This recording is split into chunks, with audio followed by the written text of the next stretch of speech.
Okay. Good evening, Shawn. Welcome. I just want to say thank you for your generous offer of telling everybody and discussing your journey with everyone. Um, as we discussed earlier, when you contacted me, you said you wanted to tell about your journey of mental health, which I just think is so generous of you. Um, Especially in these times when we're going through so much, everybody's going through so much, and mental health has become, it's been highlighted, isn't it? Sort of like a beacon has been shined on it now. Yeah. And I do think that it's good to hear individuals' stories so that whether people can relate to it or they can learn from it. So thank you very much for that opportunity. So You're I'll just welcome. introduce you to everybody. Thank you. Right. So this is Shawn Lewis, and born and bred in Southeast London, you said, yeah? Correct. Yes. East Dulwich? Yeah, Correct. Yeah. okay. So we're just going to start off with a few questions and we'll let the conversation flow. And you can to begin to tell your story. Yeah? Okay. Okay. So, firstly, I just wanted to find out a little bit about your past, your history. So, what was it like growing up in Southeast London? um, it was crazy times. I mean, looking at how the world is now to how it was back then, I can recall I was one of four, so I've got two brothers, one sister. Mm-hmm. Um, and when I was a kid, we saw a lot of gangs. There was a lot of trouble. There was a lot of homelessness. A lot of I think that at those times there was a lot of people out of work. So it was tough. It was tough. And if you got two working class parents growing up, their main aim was to pay the mortgage as soon as possible Mm-hmm. and to put food on the table, uh, and to keep out of debt. Yeah. So it was tough times. I mean, my dad was a very strict West Indian Jamaican man. So you if you stepped out of line, you would be punished. It's not the times of how the kids are now.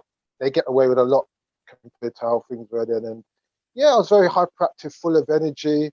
Loved playing football, loved dancing, loved music. Mm-hmm. I just had a lot of energy in me. I was very energetic, and I think my parents found it very difficult to try and contain me. Because uh, as you can imagine, if you're doing a long 40 hours, 45 hours a week working, you come Mm-hmm. home, eat, you're tired, and that's how it was. And but because we had so much energy, we just wanted to do things all the time, as a youngster, as a young kid, and that was how it was. It's funny you should say that, and the way you're describing it as well is saying that you loved football, you loved dancing, you were full of energy. All of that you were demonstrating then, if it was apparent now, if that was the same experience of a child now, Mm. everyone in society would be quick to label the child, don't you think, in regards to the things that we have now in regards to ADHD or Mm. behavioral issues and so on, when sometimes it's just a child that's, like you said, full of energy. And I think my parents didn't quite understand that because they'd never. My other two brothers and my sister, they didn't have the energy I had. It was very excess Mm-hmm. energy with them. They, because I was the last one, I didn't really have anyone to play with because they're much older than me, my two brothers and my sister. So Okay. I had to then make friends, meet up with them. I was never into any gangs, and from an early age, our parents told us, like they drummed it into us. Like if you ever got involved in gangs, if you ever got involved in drugs, if you ever got involved with police, this would be the consequences. Okay. But we all know as a kid you're easily influenced. You're in school most of the time. You're going to make friends. If you're not strong enough to say no, you'll easily get involved, and it's I've seen it. It's scary. 1 minute you can be on a straight and narrow, and you've only got to do one thing. I take drugs. I take Mm-hmm. drink, get arrested, and that's it. And it can easily be the case of in and out, in and out. And I've seen it. I've seen it with so many friends I had, kids I used to go to school with, and it's scary. It's scary. But as I said, my How dad would was you a say very that affected you when you was younger? What effect did that have on you seeing your friends like go through um stuff like that? yeah, you feel for them because if you're not strong enough mentally to be able to say no or walk away, then Hmm. you easily get sucked into it, and it's hard. Once you're into it, it's hard to get out of it because now you're in it. Now you've got to keep on. The if you're in a gang, you've got to keep up with the gangs. You've got to keep meeting these people, and most of these kids that are in gangs, they don't really know why they're doing it, but it's because they're influenced and they're doing it because the pressure on them. If they say no, this would be the effect. But I was Yeah, quite lucky that I could walk away and I was strong enough. And I was so scared of my dad anyway that if he found out, he would absolutely, beat the, without swearing, he'll yeah, beat me, yeah. you know. And and those were the days where you could beat children, not I unlike was now. just gonna say that You those. know, Well, I'm not gonna condone beating, but I'm gonna no, I say don't. Yeah, discipline was very different then, and I different times, guess different world. It was a yeah, different thing. yeah, You know? yeah. So you was But the gonna fact say, that you're saying the fear of your dad oh, overrode the fear of the gangs and stuff is just brilliant. yeah, So that's he'd good. At only least have to. My dad would only have to look at you, and you knew that that's it. And not like now, if a son would say to his child, "Don't do that." If you stepped out alone, if you was wrong, if you disrespected, if you didn't respect your elders, that was it. You knew what was coming. hmm hmm you know. I But was even it's too helped me. scared to even have the thought in my head, much less say anything. Exactly, exactly. Hmm. You know. And that was how it was. It was, and as I say, and Emily, it was different times back then. The world's Yeah. changed massively. The things you could get away and do then, it's yeah, you wouldn't do now. But then there's different ways to discipline your child as well. Having said that, it doesn't always have Hmm. to be, putting your hand on them or raising your hand. So Yeah. yeah, Oh. yeah. Okay. Um, I'd like to say, like, you mentioned about wanting to talk about your mental health and how it became, let's say. But when was it when you first noticed like anything different? When did you first have the first inkling to say something's not right? There was a few. There was a few experiences I had, and I'll break it down and give you them. The first one was back in 2001. Hmm. Um, I went to a football school in Birmingham. Um, Me and a friend went along. We paid our money. We went along with. I'd wanted to do it for a long, long time, and the opportunity came, and I thought I've got to grab this opportunity. So we went along, um, trained every day. We ate well, did all the training. The end of the week came. I think it was a Friday, I believe, from what I can recall. And I remember they decided who they was going to take because it's like Hmm. basically it's like an X Factor. You did all the auditioning, you did all your Oh, training, okay. and then they would make a decision on you. So the Friday we came, we trained. They selected the ones that they wanted, and me and my friend didn't make it. We thought we'd done enough to make it, and I think it was only I think a week or 2 weeks after that we felt really, really low. Because as you can imagine, football was just our dream. Football was just our life. We didn't. There was Hmm. never anything else we wanted to do. So you can imagine being rejected, what that does to a child. It makes you feel low. You sit there, you're wondering, you're trying to work out what you could have done better, and it plays with your mind. And then there was another situation where we had a trial for Dulwich Hamlet. Could I ask how old was you then? Oh, back then we would have been about 21, 22. Hmm. I'd wanted to go on the course for a long, long time. And then, as I say, Dulwich Hamlet was the trial. It was just a couple of hours. We did some training. There was a match, and they would pick maybe one or two out of about 50 players. Maybe there was two teams, so 11 on one side, 11 on the other side. And then there Hmm. was another game, 11 against 11, and at the end they would select the best players who they liked. And the coach came to me. I asked him who was going to be selected. Unfortunately, me and my friend, we wasn't selected. He said it was because we wasn't big enough, because we were small back then. Uh, uh, we wasn't, we didn't have the height, we didn't have the Hmm. size to get selected. And I remember walking off feeling really, really low. Um, Started drinking a lot heavily, wasn't eating, wasn't sleeping, going into work feeling very miserable. And then I thought to myself, I'm usually a happy-go-lucky, chirpy person, living life.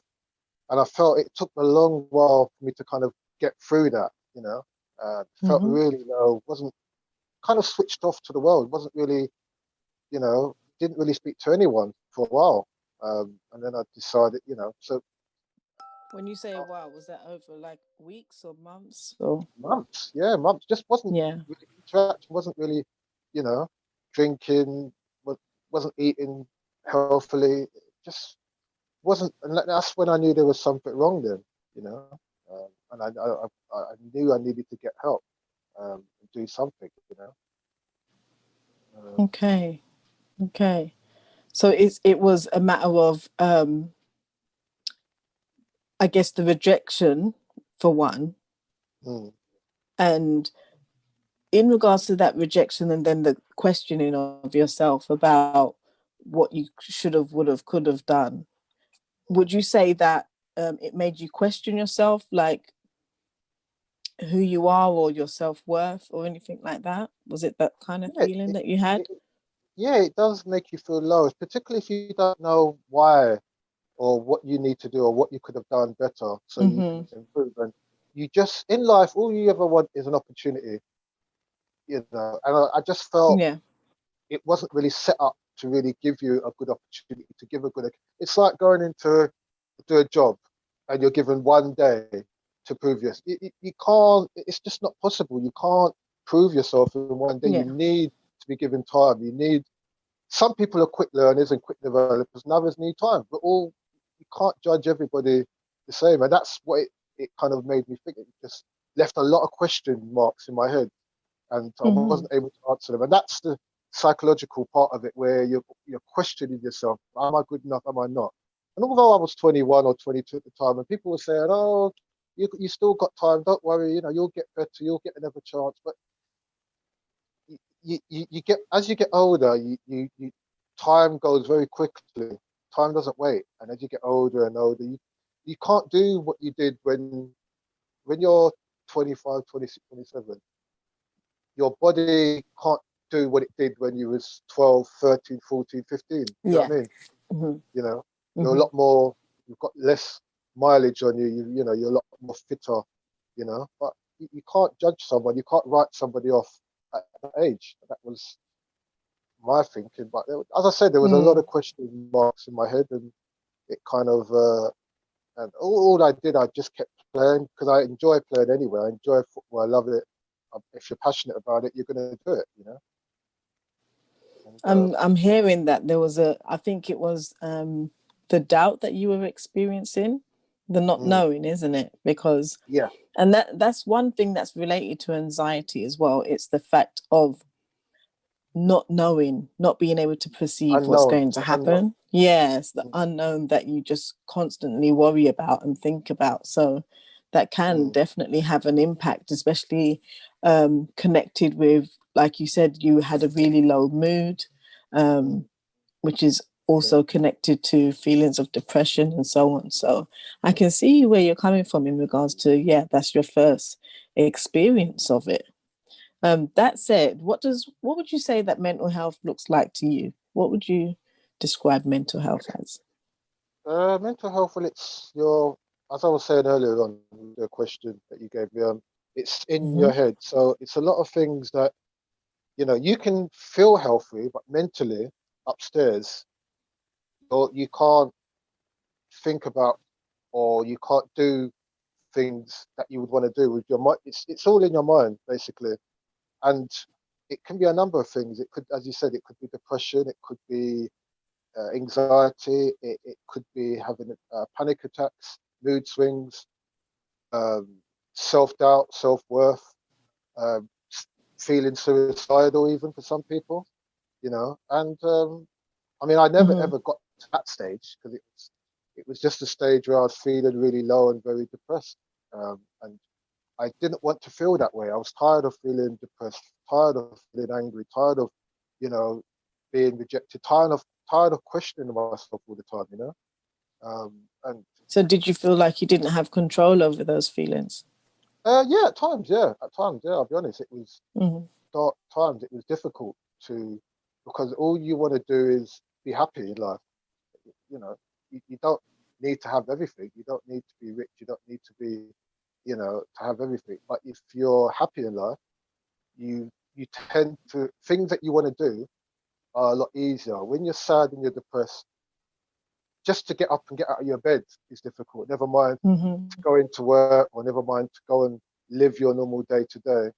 And I think where I've read about books, I kind of understand it better now than I did back then.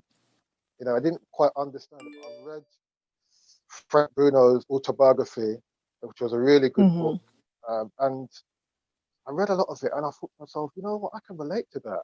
I actually went through that. I mean, it's scary. It's scary. And obviously, he had mental health issues. He had panic. Yeah. Had, you Mm-hmm. know, he had a divorce with his wife. You know, lost his kids, went bankrupt. So I suppose it's different for everybody. Is what I'm trying to say. Basically, mental health. You know, my experience might be different from someone else's. You Mm-hmm. know, it might be more severe. Other people, you know, they might say, "Oh, losing their mum or their dad or their brother or a close friend could be there." So it's different for everyone, but I kind of understand it a lot more now than I did back then, and it's only because I've read about it and I've sought uh, information and advice. You know, Mm-hmm. if I didn't do that, I probably wouldn't be in a position to sit here, you know, and talk about Wow. it. So yeah. That's really good. I'm glad that you were able to get to the stage to seek understanding about it, you know. So you had the strength to do that. And like you just said, the way you learned about it was by reading, gaining knowledge, and Research. even like yeah, and Frank Bruno, when you read his book, you could relate to a lot of the things that he went through as well, which is just fabulous because what you're doing now is going to, again, it's like that cycle. So, what you're doing now, sharing your story, someone else can relate to, you know? So, Mm-hmm. like I said earlier at the beginning, I just think it's fabulous what you're doing right now. So, yeah, I think I'll keep thanking you throughout the whole thing. uh, um, that's a, did you ever have any experience of mental health, like in your family or any friends around you that suffered with mental health in the past? not through family that I know of. I've just known that it was difficult for, um, as I said, with my parents.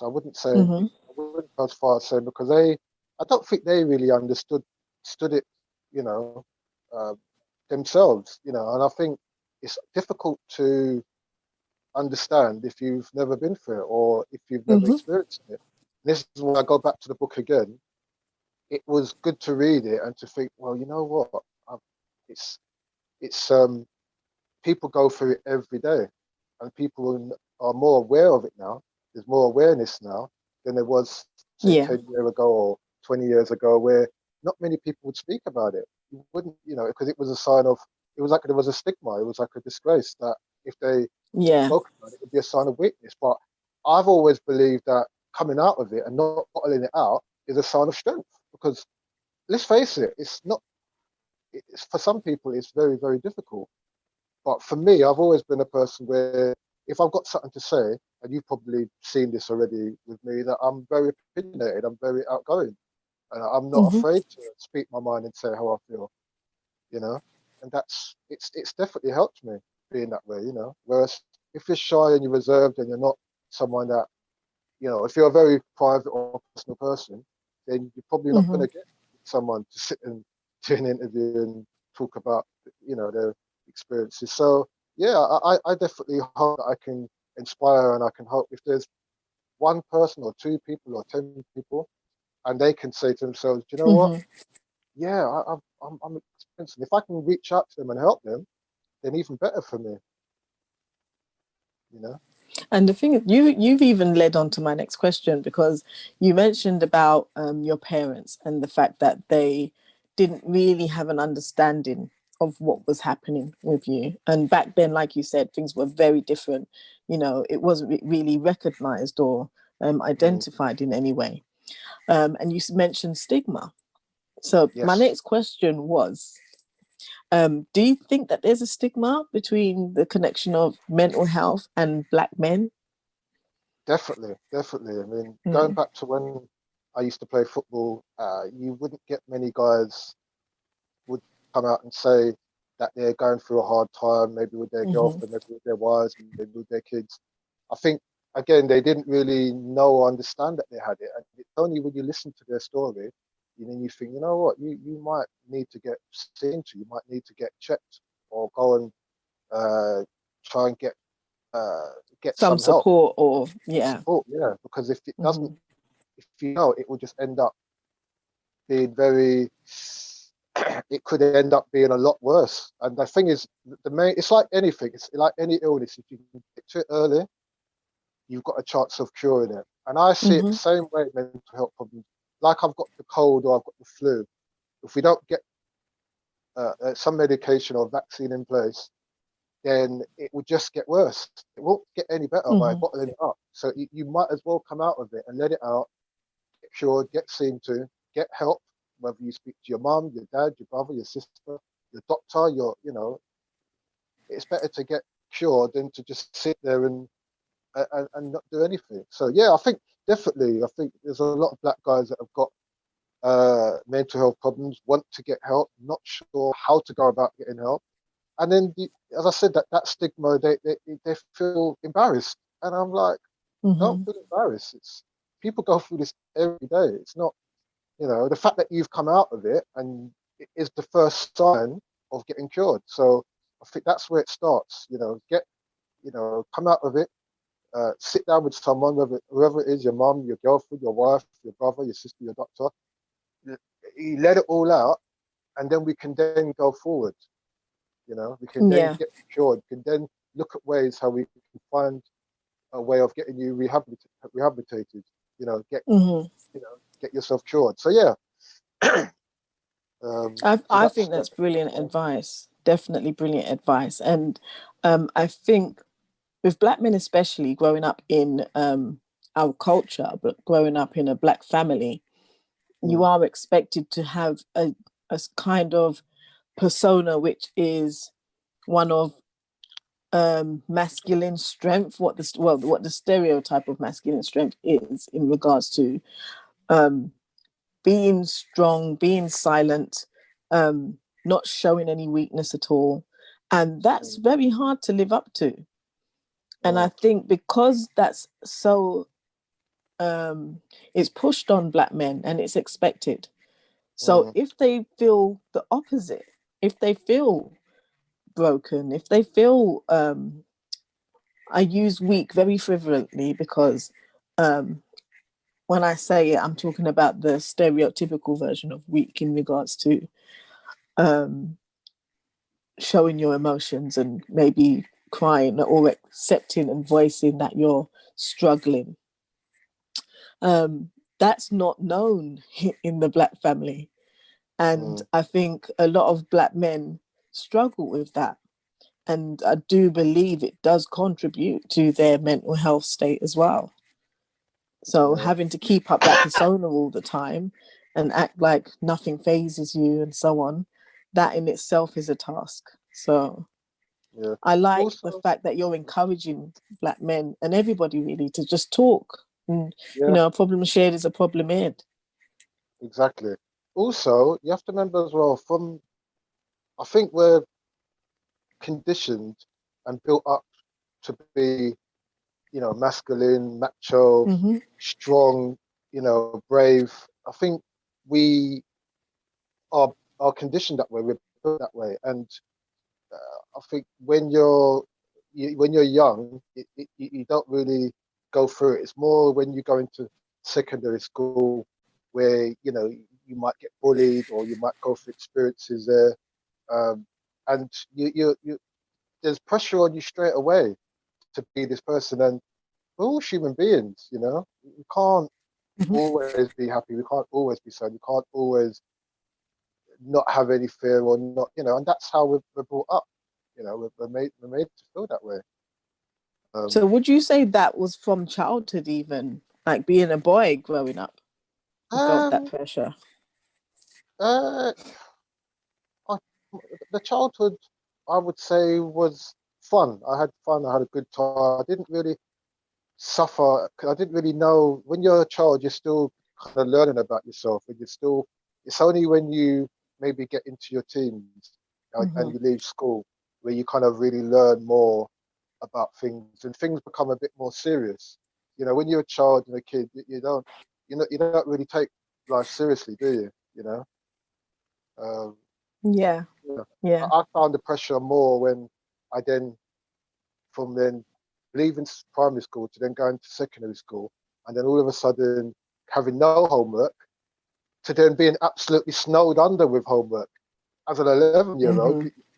you did 4 or 5 lessons. I don't know what it's like now, but you got homework for all of those, and Yeah. you'd finish at 3:30. The time you get home, say 4:30, you get stuck into your homework, and then by the time you've got it all done, it's like 9, 10 o'clock. And it was just Bedtime. crazy. Yeah, it's crazy. And it's like Yeah, nothing can yeah, prepare you for that. Like no one yeah. says to you when you're a kid, oh, there's no preparation. You just go through that. My Yeah, I parents was gonna didn't. say the They transition didn't. is They not didn't prep. brilliant, is it? Yeah, my Yeah. parents didn't prep because it was their time was different. They didn't get homework in their day. But then as I was a child, I got homework and I had to do it, and there was pressure. And a lot of the time now, my parents didn't understand the homework anyway. Hmm. Uh, you know, as you know now, a lot of parents don't understand their kids' homework, and it's difficult if you don't understand it. I'm Yeah, sure it's you've very true. experienced that. I've you know. experienced it, but in a kind of different way. So, it's like my daughter's come home before and asked me to help her with a maths project. And Yeah. I'll help her and I'll find the answer and I'll be like, okay, there's the answer, it's done. And she's like, Mom, yeah, thank you for your help, but that's not the way to do it. And I said, but that's the answer. And she said, it doesn't matter. You need to use the Uh, method that they're using now. And I'm like, well, I yeah. don't know that. How am I supposed to know that? So yeah, it's a bit difficult. But what schools have been starting to do is doing classes for parents in regards to the new methods and modalities and stuff like that. Um, Okay. yeah, they are offering that now. It's very few and far between, but it is out there. But I think they need to increase that a bit more. All right. Yeah, yeah. But what do you think we can do to change the stigma? I think it could be promoted a lot more and advertised, Mm-hmm. and I think people need places to go to, like I don't know, maybe like a one-to-one, uh, a person that they can deal with it who's trained to deal with this kind of thing and trained to deal with people, just like a doctor's trained to deal with patients, Mm-hmm. or you could have places signposted where people can go. Because I think a lot of people don't really know who to see, where to go, how to go about it, who they can talk to, and where they can have like a one-to-one private chat with people. I think that needs to be like. I think something could be done. Maybe they can put something on TV, maybe Mm-hmm. as an advert. So if someone sees it and they think, oh, okay, yeah, right, I'll call that number and I'll book myself in, and I think it could be. But it's the stigma, as I was saying before. Yeah. It's it's seen as a disgrace. People don't want things like that to be put out there because it might look like a negative thing, but I don't think it's negative, me personally.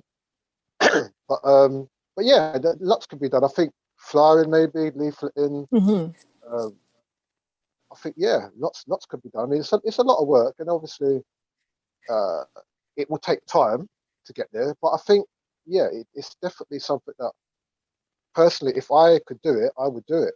If an opportunity Mm-hmm. came, promote it or advertise it or help people, I'll be more than welcome. I'd be more than happy to help.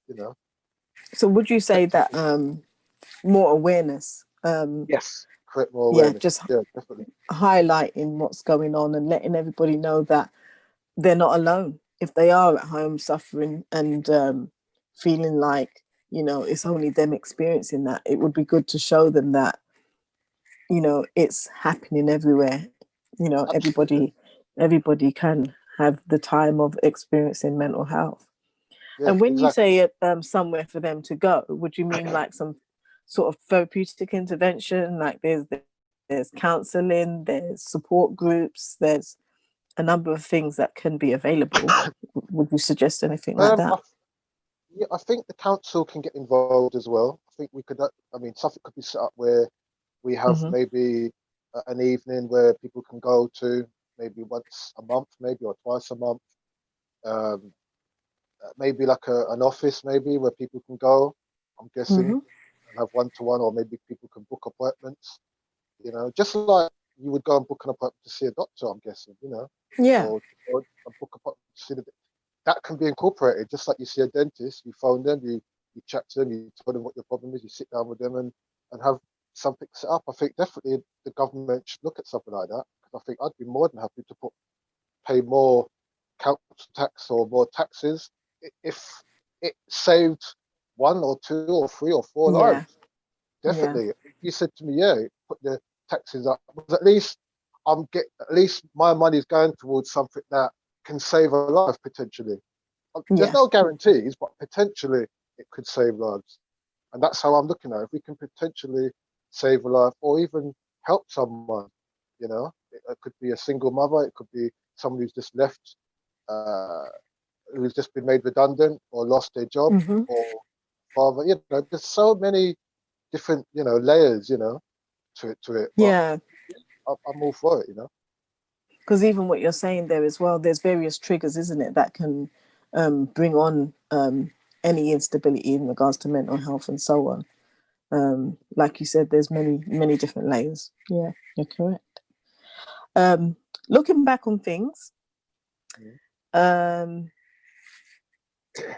if there was one thing that you could put in place back then when you first started to notice the signs yourself, what Mm. would that be? What would that look like?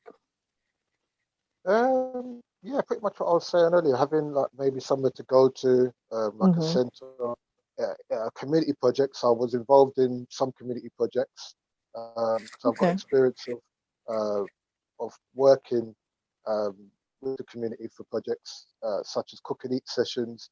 People that want to work on their cooking. You had a qualified chef there, which the council backed and supported, which I thought was brilliant. Learned lots, worked and with some great people, learned a lot through that. Um, I see no reason why they can't do something like that. You know, have a centre or even a hall that people can Mm-hmm. go to, and yeah, I think that would be very beneficial. Maybe even in football as well. I think if there was someone there and they was in the team and they came along and they said, "Oh, I'm Shawn. I work with mental health. If you need Mm-hmm. me, there's my card." Even something like that, and you give them the card, and if they need to reach you by email or phone, because we never had anything like that back then, and Yeah. it would have been so. It could have saved so many lives, you know, and it could have helped so many people. So just having the option there, isn't it? Having Yeah, that opportunity to be able to have a voice and say about how you're feeling. Yeah. yes, absolutely. So last but not least, what do you feel the future holds for Black men who suffer with mental health? Um, I think the future. I mean, I'm a positive person. I think the future is bright, but on the flip side, I think there is a lot of work that needs to be done. I think a lot of guys Mm-hmm. need to come out and say, to confess they have got it, because that's where it starts. Um, but yeah, I mean, there's a lot of, I mean, like I said, there's a lot of work that needs to be done. Um, I think, as I said, community projects and government funding would definitely make a big difference, I think. Mm-hmm. But yeah, I think it's just. I mean, I'm a believer. Whatever you put your mind to, you can achieve. And my parents always said that to me. You can achieve anything you want. They would never ever say to me, "Oh, you can't. You can't do something." If you want to do it and you're prepared to put the time and energy and you invest a lot of hard work, you can Mm-hmm. achieve that.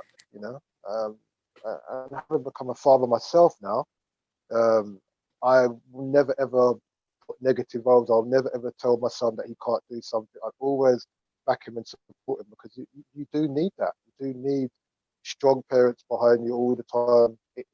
That for me makes a big difference. Your parenting, your upbringing, the Yeah. people you associate yourself with. If you've got good people around you, your brothers, your sisters, your friends, having positive people, having negative people will bring you down. Positive people will see the best of you, will look to they won't judge you, and that was the main Mm-hmm. thing, not being judged. Not having someone saying, "Oh, why are you going through that, or why are you doing this, or why don't you do this?" But you don't want to be judged. You want people to understand, empathy. I think it's so important, so important to your makeup with your mindset, because it's all up here. It's all up here, you know. I think that's brilliant. I think that's a really good place to end this conversation this evening. But I can definitely say that we need to come back to this conversation because there's so much there that you have to say. And I think just from your own experience and all the levels of it, I just Yeah, think people are going to appreciate what you have to say. yeah, So definitely. thank you very much, Shawn. Greatly appreciated. Yeah, it's been a pleasure. I've also got some other experiences, which maybe I can share those Mm-hmm. with you next week. Um, and yeah, and I'll run through and give you the story of those experiences. Thank you Um, very I'm much. sure. I'm Thank you. sure. How did you find it? I think it was really, really good. Really, really good. Very interesting. Very open and honest. And like I said, really, really appreciate it. But thanks again, and definitely we will be getting back to that um, next week. We'll do another, Brilliant. well, similar along the similar lines, but we'll choose a section of it to go through because I think it's really helpful to others. Fantastic. Brilliant.